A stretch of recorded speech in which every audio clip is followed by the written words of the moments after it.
నమస్తే, welcome to BCN news. నా పేరు మానస. ముందుగా ముఖ్యాంశాలు. వినియోగదారులే విద్యుత్ ఉత్పత్తిదారులు. భీమవరం మండలం కొవ్వాడలో పీఎం సూర్యపర్ పథకాన్ని ప్రారంభించిన కేంద్ర రాష్ట్ర మంత్రులు భూపతిరాజు శ్రీనివాస్ వర్మ, మంత్రి గొట్టిపాటి రవికుమార్.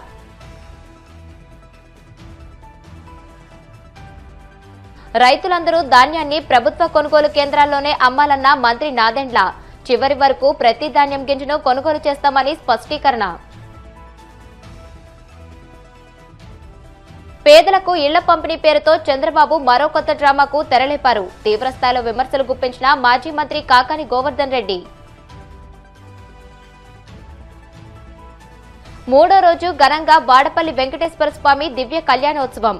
ఉభయ దేవేరులతో కలిసి పొన్న వాహనంపై తిరుమాడ వీధుల్లో విహరించిన శ్రీవారు. పీఎం సూర్యకర్ పథకం వల్ల విద్యుత్ వినియోగదారులే ఉత్పత్తిదారులు కావచ్చని కేంద్ర మంత్రి భూపతిరాజు శ్రీనివాస్ వర్మ, పశ్చిమ గోదావరి జిల్లా ఇన్ఛార్జ్ మంత్రి గొట్టిపాటి రవికుమార్లు అన్నారు. భీమవరం మండలం కొవ్వాడ్లో సూర్యపర్ పథకాన్ని వారు ప్రారంభించారు. ఈ పథకం ఎస్సీ ఎస్టీలకు ఉచితంగా అందిస్తున్నట్లు చెప్పారు. మిగిలిన వారు ఇంటిపై ఏర్పాటు చేసుకునే సౌర ఫలకాల సామర్థ్యాన్ని బట్టి రాయితీ పొందవచ్చని అన్నారు. సోలార్ విద్యుత్ ఉత్పత్తి వినియోగం పెంచడంపై తమ ప్రభుత్వం ప్రత్యేక దృష్టి సారించిందని తెలియజేశారు. ఈ కార్యక్రమంలో ఎమ్మెల్యేలు పులపర్తి రామాంజనేయులు, పీతాని సత్యనారాయణ, రాజ్యసభ సభ్యుడు Paka Venkata Satyanarayana, APIIC chairman Mantena Ramaraju, TDP politburo సభ్యురాలు Thota Sitaramalakshmi, collector Nagarani, JC Rahul Kumar Reddy, RDO Praveen Kumar Reddy, AMC chairman Kalidindi Sujatha Ramachandraraju తదితరులు పాల్గొన్నారు. పీఎం సూర్య గారి ద్వారా రాష్ట్ర ప్రభుత్వం, కేంద్ర ప్రభుత్వం ప్రారంభించిన పథకానికి ఏదైతే భారత ప్రధానమంత్రిగా నరేంద్ర మోడీ గారి బాధ్యతలు స్వీకరించి మీ అందరికీ తెలుసు, రాష్ట్రంలో దేశంలో సోలార్ విప్లవం ప్రారంభం. విద్యుత్ కొరత పెద్ద ఎత్తున ఉన్న సందర్భంలో ప్రధానమంత్రి నరేంద్ర మోడీ గారు దేశవ్యాప్తంగా కూడా సోలార్ విద్యుత్ వ్యవస్థని ఏర్పాటు చేయడానికి మనకు కావాల్సిన విద్యుత్ని మనమే ఉత్పత్తి చేసుకోవాలన్న ఆలోచనతో ఇప్పుడు శ్రీకారం చుట్టి ఆ తర్వాత దేశవ్యాప్తంగా దాన్ని విస్తరించడం జరిగింది. పెద్ద ఎత్తున సబ్సిడీ ఎవరైతే సోలార్ ప్యానెల్ ఏర్పాటు చేసుకుంటారో వాళ్ళందరికీ కూడా పెద్ద ఎత్తున సబ్సిడీ ఇచ్చేటువంటి కార్యక్రమాన్ని కేంద్ర రాష్ట్ర ప్రభుత్వాలు చేపట్టడం జరిగింది. ఇవాళ కొవ్వాడ గ్రామంలో ప్రారంభించిన గొట్టిపాటి రవి గారు ప్రారంభించినటువంటి ఏదైతే ఎస్సీ ఎస్టీ గృహాలు విద్యుత్ అవసరాలు తీర్చడానికి వారి గృహాల మీద ఏదైతే సోలార్ ప్యానెల్ ఏర్పాటు చేయడం ద్వారా 2 కిలోవాట్ ప్యానెల్ ఏర్పాటు చేయడం ద్వారా అంటే దాదాపు 2 కిలోవాట్కి 1,20,000 రూపాయలు అయితే 60,000 కేంద్ర ప్రభుత్వం, 60,000 రాష్ట్ర ప్రభుత్వం 50-50 రేషియోలో భరించేటువంటి స్కీమ్ ఇది. దీని ద్వారా విద్యుత్ అవసరాలు పెద్ద ఎత్తున గృహ అవసరాలు తీర్చడమే కాకుండా దాదాపు 2 కిలోవాట్ అంటే దాదాపు 300 యూనిట్లు విద్యుత్తును ఉత్పత్తి చేస్తుంది. అందులో గృహ అవసరాలకు పోను 150-200 యూనిట్లు, మిగతా ఎక్స్ట్రా విద్యుత్ ఉందో ఏదైతే 100 యూనిట్లు ఉందో 150 యూనిట్లు ఉందో అది గ్రిడ్కి తీసుకోవడం జరుగుతుంది. మరి దాని ద్వారా ఏదైతే వేరే అవసరాలకు వాడడం జరుగుతుంది. ఈ గృహ యజమానులు ఎవరైతే ఉన్నారో వారికి నెలకి 200 రూపాయలు కూడా వారి అకౌంట్లో పడే విధానం. ఇక్కడ ఉత్పత్తి అయినటువంటి అదనంగా ఉత్పత్తి అయినటువంటి విద్యుత్ని గ్రిడ్కి తరలించినటువంటి సందర్భంలో దానికి కూడా దాదాపు ₹2.06 మరి వారికి చెల్లించేటువంటి అవకాశం ఉంది. ఇది రాష్ట్రంలో, దేశంలో రాబోయే రోజుల్లో పెద్ద ఎత్తున విద్యుత్ రంగంలో విప్లవాలకు దారితీస్తుంది అనేటువంటి విషయాన్ని అన్ని ఎస్సీ ఎస్టీ హౌసెస్ పైన మనం పీఎం సూర్య గారి కార్యక్రమాన్ని చేయాలనుకుంటున్నాం. ఇవాళ 2 కిలోవాట్లతోటి వాళ్ళ భీమవరం కాన్స్టిట్యున్సీలో ఇవాళ ఈ గ్రామంలో ఇక్కడ నుంచి మనం ఈ కాలనీ నుంచి స్టార్ట్ చేసాం. బెనిఫిషరీ పేరు రాజ్ కుమార్ గారి ఇంటి మీదగా ఇవాళ ఆయన ముందుకు వచ్చి మా రూఫ్ టాప్ పైన 2 కిలోవాట్స్ పవర్ పెట్టుకోవడానికి ఆయన ముందుకు వచ్చారు. ఆయనకి ఇవాళ చేసాం అనమాట. వాళ్ళ రాష్ట్రం మొత్తం కూడా చాలా పెద్ద ఎత్తున ఈ కార్యక్రమం చేస్తున్నాం. ఎందుకంటే పవర్ లాసెస్ తగ్గించడం కోసం, ప్లస్ ఎవరి ఇంటి మీద వాళ్ళు డే టైం మనకు వచ్చే లైట్ని మనమే వాడుకొని కరెంటును ఉత్పత్తి చేసుకునే కార్యక్రమం ముఖ్యమంత్రి చంద్రబాబు గారు, మోడీ గారు, మా ప్రధానమంత్రి మోడీ గారు లీడ్ తీసుకుని ఈ కార్యక్రమం చేపట్టారు. చాలా పెద్ద ఎత్తున ఈ కార్యక్రమం ద్వారా చాలా పెద్ద ఎత్తున రాష్ట్రం అంతా కూడా మనం రేపటి నుంచి బిగిన్ చేసి అంబేద్కర్ గారి జయంతి లోపల ప్రతి కాన్స్టిట్యున్సీలో కూడా 2,000 మందికి హౌసెస్కి ఈ కార్యక్రమం చేయాలని ప్రభుత్వం నిర్ణయించింది.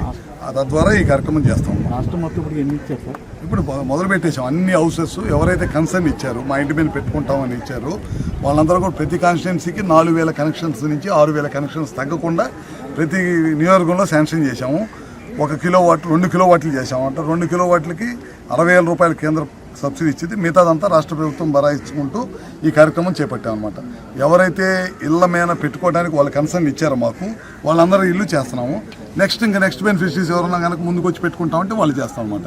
అదేవిధంగా బీసీలకు వచ్చేసరికి 2 కిలోవాట్లకు వచ్చేసరికి 60,000, 3 కిలోవాట్లకు వచ్చేసరికి 78,000 కేంద్ర ప్రభుత్వం, అదనంగా బీసీలకి 20,000 రూపాయలు రాష్ట్ర ప్రభుత్వం మళ్ళీ అదనంగా సపోర్ట్ చేస్తున్నాం. ఓసీలకు వచ్చేసరికి 78,000, మిగతాది వాళ్ళు పెట్టుకోవాలి.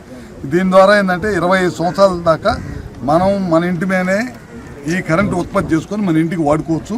ఈ రూఫ్ ఏదైతే వాడుకుంటున్నామో దానికి మనం రెంట్ ఇస్తాము వాళ్ళకి, ప్లస్ ఎక్సెస్ కరెంట్ ఏదైతే వచ్చిందో అది మనం డిస్కౌంట్లు తీసుకొని వాళ్ళకి ₹2.09, ₹2.06, 9 పైసల దాకా వాళ్ళకి మేము మళ్ళీ డబ్బుల రూపంలో వాళ్ళ బ్యాంక్ అకౌంట్స్లో వేస్తాం అన్నమాట. ఈ కార్యక్రమం ద్వారా చాలా మంచిది. ఇదే విధంగా మళ్ళీ PM సూర్య గారి ద్వారా వ్యవసాయ కనెక్షన్లకు కూడా 9 గంటలు నాణ్యమైన విద్యుత్ ఇవ్వడం కోసం టెండర్లు అయిపోయినాయి. అవి కూడా ఈ సమ్మర్లో స్టార్ట్ చేసి అటు వ్యవసాయానికి ఇటు గృహ అవసరాలకి మనం ఈ కార్యక్రమం చాలా పెద్ద ఎత్తున ఈ రాష్ట్ర ప్రభుత్వం చేపడుతుంది. నెల్లూరు జిల్లా సాగు చాలా ప్రత్యేకమైందని మంత్రి నాదెండ్ల మనోహర్ అన్నారు. రాష్ట్రంలోని ఇతర ప్రాంతాలతో పోలిస్తే 40 నుంచి 60 రోజులు ఆలస్యంగా దిగుబడి వచ్చే ప్రాంతం ఇది అని చెప్పుకొచ్చారు. కోవూరు మండలం ఇనుమగుడులోని ధాన్యం కొనుగోలు కేంద్రాన్ని ఎమ్మెల్యే వేమిరెడ్డి ప్రశాంతిరెడ్డితో కలిసి ఆయన పరిశీలించారు. ఈ సందర్భంగా పొలాల్లో రైతులతో మాట్లాడి వారి సమస్యలు, ఇబ్బందులు తెలుసుకున్నారు. అనంతరం మంత్రి మాట్లాడుతూ రైతుల నుంచి ధాన్యాన్ని మొత్తం కొనుగోలు చేయాలనే లక్ష్యంతో కూటమి ప్రభుత్వం పక్కా ఏర్పాట్లు చేస్తుందని వెల్లడించారు. వైసీపీ ప్రభుత్వ హయాంలో నెల్లూరు జిల్లా నుంచి ఒక్క ధాన్యం గింజ కూడా కొనుగోలు చేయలేదని, రైతులను నిలువున ముంచేశారని ఆయన ఆరోపించారు. వివిధ శాఖలతో సమన్వయపరుచుకుంటూ క్షేత్రస్థాయిలో రైతాంగానికి మేలు జరిగే విధంగా మా పౌర సరఫరాల శాఖ నుంచి ఈ కార్యక్రమం ముందుకు తీసుకెళ్లాం. ఈ రోజు వరకు జరిగిన ప్రక్రియలో 7,87,000 మంది రైతుల దగ్గర నుంచి 48,52,000 మెట్రిక్ టన్నుల ధాన్యం కొనుగోలు చేయడం జరిగింది. అందులో 10,750 కోట్ల రూపాయలు రైతుల ఖాతాలోకి 24 గంటల్లోనే జమ చేశాం. ఈ అద్భుతమైన ఒక పండుగ వాతావరణంలో జరగాల్సిన కార్యక్రమం వివిధ జిల్లాల్లో ఏ జిల్లాకా జిల్లా ప్రత్యేక సమస్యలు ఉంటాయి. అక్కడున్న రైతాంగం వాళ్ళు ఎదుర్కొంటున్న సమస్యల్ని గుర్తించి మా అధికార యంత్రాంగం, వివిధ జిల్లాల జాయింట్ కలెక్టర్లు, జిల్లా అధికారులు, వ్యవసాయ శాఖ సిబ్బంది, రెవెన్యూ సిబ్బంది అందరూ కలిసిగా ఒక మంచి ఆలోచనతో ప్రభుత్వానికి మంచి పేరు తీసుకొచ్చారు. మనస్ఫూర్తిగా అందరినీ కూడా అభినందిస్తున్నాను. నెల్లూరు జిల్లాలో ప్రత్యేక సమస్యలు ఉన్నాయి. గత వైఎస్ఆర్సీపీ ప్రభుత్వంలో జరిగిన అవకతవకల గురించి మీ అందరికీ తెలుసు. దాదాపు 3 సంవత్సరాలు ఈ జిల్లాలో ధాన్యం కొనుగోలు జరగలేదు. కూటమి ప్రభుత్వం వచ్చిన తర్వాత మొట్టమొదటి సంవత్సరం 75,000 మెట్రిక్ టన్నుల ధాన్యం గత సంవత్సరం మేము కొనుగోలు చేయడం జరిగింది. ఈసారి మేము ప్రాంతీయ సదస్సు ఏర్పాటు చేసుకున్నప్పుడు జాయింట్ కలెక్టర్ గారి సారథ్యంలో జిల్లా యంత్రాంగం ఆ రోజున కనీసం 1,50,000 మెట్రిక్ టన్నుల టార్గెట్ పెట్టుకుని ముందుకెళ్దామని ఆ రోజు నిర్ణయించుకున్నారు. అయితే గత సంవత్సరం కూడా మన రైతాంగం ఎప్పుడైతే మేము వచ్చి రాష్ట్రంలో మొట్టమొదటిసారి మధ్యాహ్న భోజన పథకం కింద మన బిడ్డలకి సన్నబియ్యం సరఫరా చేయబోతున్నాం. ఇది బహుశా ఎవరు చేయలేని కార్యక్రమాన్ని రైతాంగం సహకారంతో చేయగలుగుతామని మేము ఎప్పుడైతే చెప్పామో, రైతు సోదరులు కూడా పెద్ద మనసుతోటి రూపాయి ఎక్స్ట్రా కూడా అడగకుండా కనీస మద్దతు ధరకి మేము సేకరించే ఏ గ్రేడ్ క్వాలిటీ బియ్యాన్నే వాళ్ళు మాకు అందించడం జరిగింది. దాదాపు 2,80,000 మెట్రిక్ టన్నుల ధాన్యం మేము సేకరించి 41,000 ప్రభుత్వ పాఠశాలలు, 4,000 సంక్షేమ హాస్టల్స్కి మేము మధ్యాహ్న భోజన పథకం కింద ఆ బియ్యాన్ని మేము సరఫరా చేశాం. చాలా గొప్ప కార్యక్రమం. రైతాంగాన్ని మనస్ఫూర్తిగా అభినందించాలి. భారతదేశంలో మొట్టమొదటి రాష్ట్రం మంది. ప్రతి బస్తాకి QR ట్యాగ్ పెట్టాం. కేంద్ర ప్రభుత్వం కూడా మనం అభినందించి మన మోడల్ని దేశవ్యాప్తంగా మార్చాలని మొన్న ప్రతిపాదించారు. ప్రతి బస్తాకి ఒక QR ట్యాగ్ పెట్టి ఆ QR ట్యాగ్లో ఆ రైతు పేరు, ఎక్కడ పండించారు, ఏ గ్రామం నుంచి వచ్చిందని మన కష్టపడి చదువుకున్న మన విద్యార్థులకు తెలుసుకోవాలి. వ్యవసాయ రంగాన్ని కాపాడాలనే ఆలోచనతో మేము చేసిన కార్యక్రమం. అందులో భాగంగా నెల్లూరు జిల్లాలో చాలా అద్భుతంగా సహకరించారు. ఎందుకంటే ఇక్కడ పండించే వెరైటీ సోనా మసూరి కానివ్వండి, బీపీటీ కానివ్వండి, ఖచ్చితంగా ప్రతి గింజ ప్రభుత్వం ఇందులో వ్యాపారం చేయదు.